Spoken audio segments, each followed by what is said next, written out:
So, mga kababayan, ito po ang ating nakita.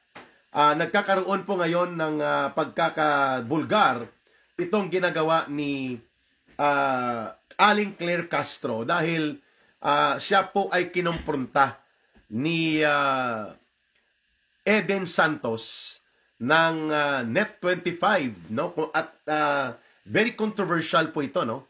Yung ginawang sulat ng Presidential Propaganda Office nila J. Ruiz at ni Aling Claire Castro na pinadala nila ang pamunuan ng Net25 na kung pwede tanggalin na dyan bilang deployed as a journalist to cover the Malacanang news beat itong si Eden Santos.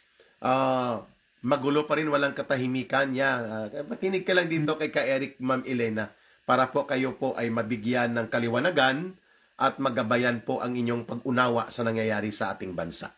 We need to be updated and we need to keep ourselves informed so that we can make a proper and yung appropriate informed discernment o pag-unawa para hindi po tayo malito and we cannot be becoming weak in our own principled na pagtindig para sa ating bayan. Okay po, Ma'am Elena?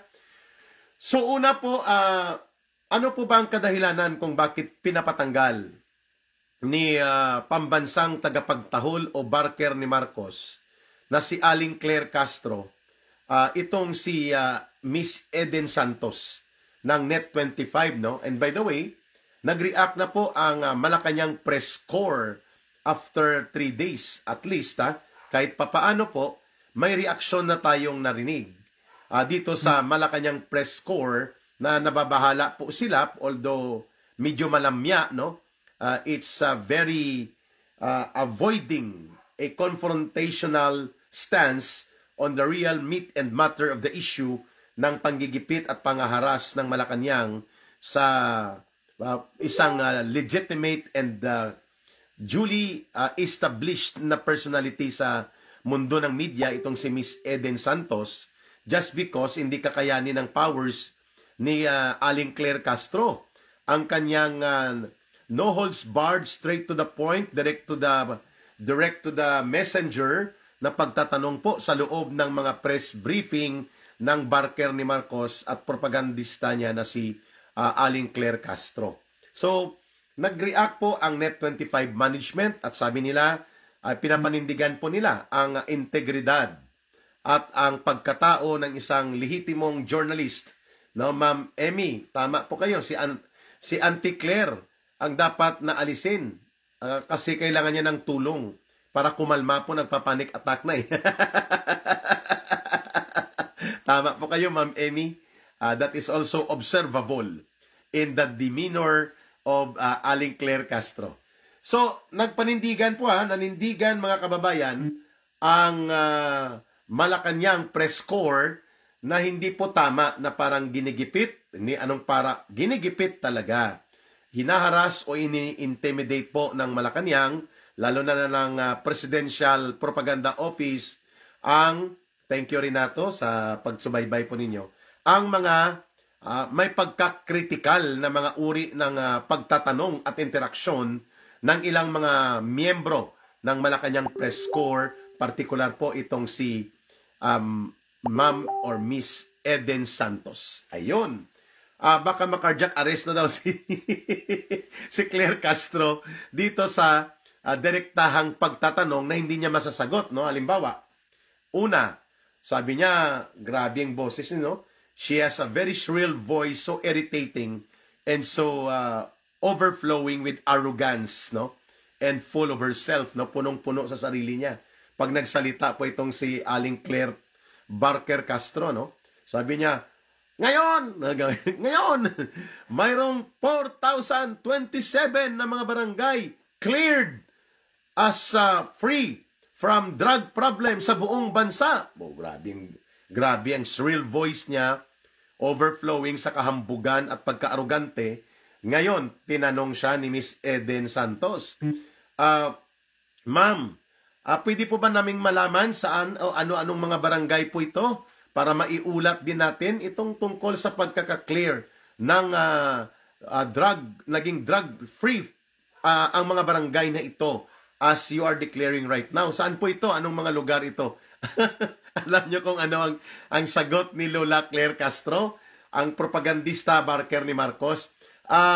As of now po, wala pa tayong detalye hinggil dyan. Ito pa lang po ang ating impormasyon. Pero, grabe na po ang naghuhumiyaw niyang pagka-excited niya. No, mga kababayan, wala palang address. Hindi man lang niya matukoy ni isang barangay. Hindi ba katawa-tawa yun? Di ba yun ay lantarang hindi ka panipaniwala? You are declaring to the whole world na na-clear na sa drug problem ang 4,027 barangays. Samantalang nang tinanong ka saan po ito, ang mga example nito, anong address, para po maibalita, maisulat din. Nako, mga kababayan, yun po ang nangyari ngayon. Wala pa po tayong detalye tungkol dyan. Ito pa lang po ang ating datos.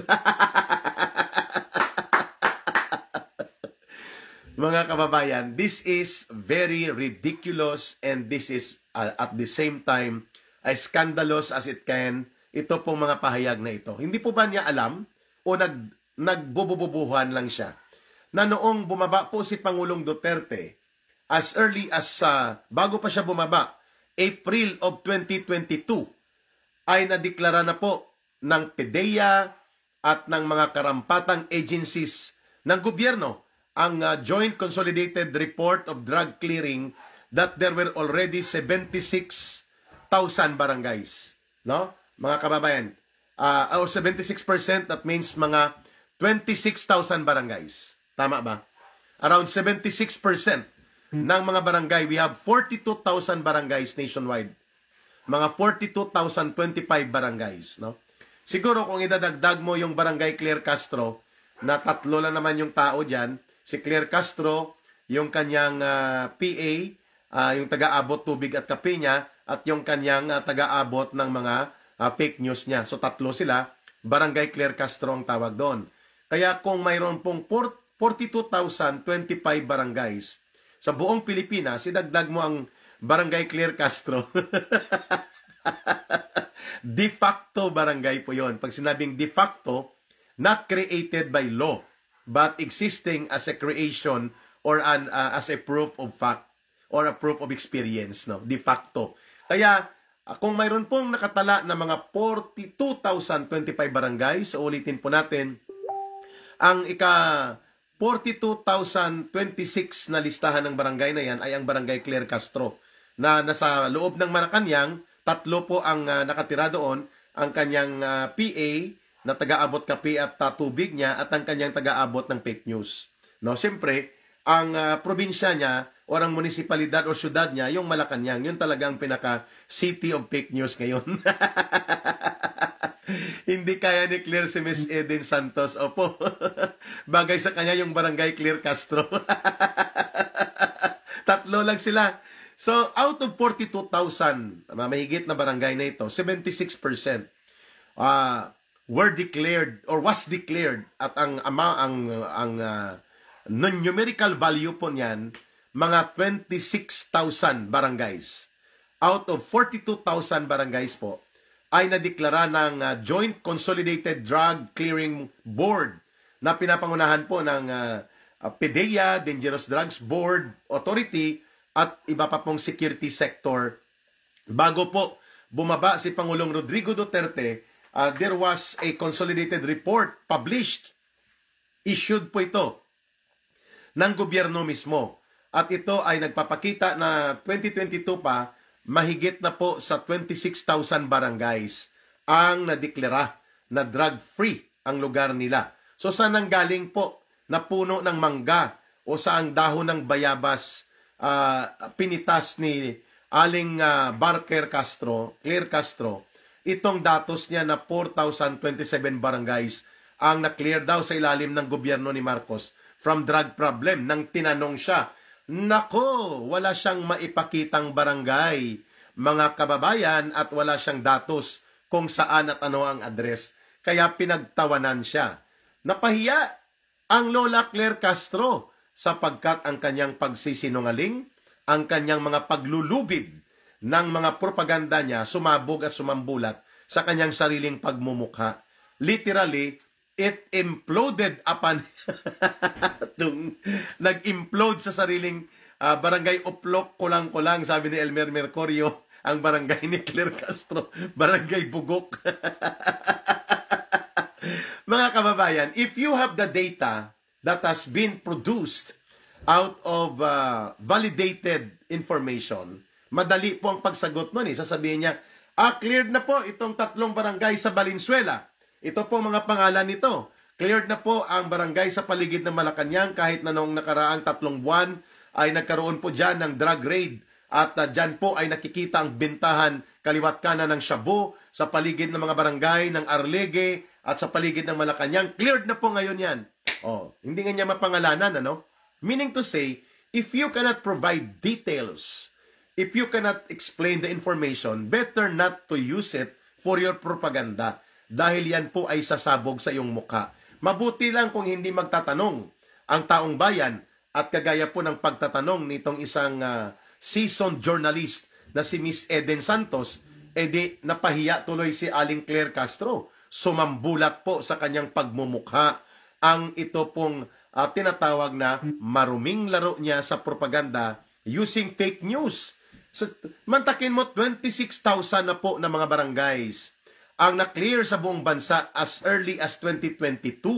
So kung nag-clear ulit ito sila Claire Castro sa ilalim ni Marcos, anong ibig sabihin sa loob ng 2 taon at kalahati ni Marcos, bumalik lahat ng mga droga? Kaya nag-clear sila lahat? Hindi niya ma-explain eh. So lahat ng mga droga, which is yun naman talaga po ang common na publicly accepted ngayon na pagtingin na pag-upo ni Marcos po, ang nagpa-fiesta at sayang-saya at tuwang-tuwa ay ang mga sindikato sa droga. Ang mga sindikato, pati ako makadlaw man sang barangay Claire Castro. 3 lang sila doon, ha? Gawa-gawa niya lang para may masabi sa madlang people, suplak tuloy. Sabi ni Cruz Maria Soledad. Tama po kayo. If you have the factual information, you can provide details spontaneously.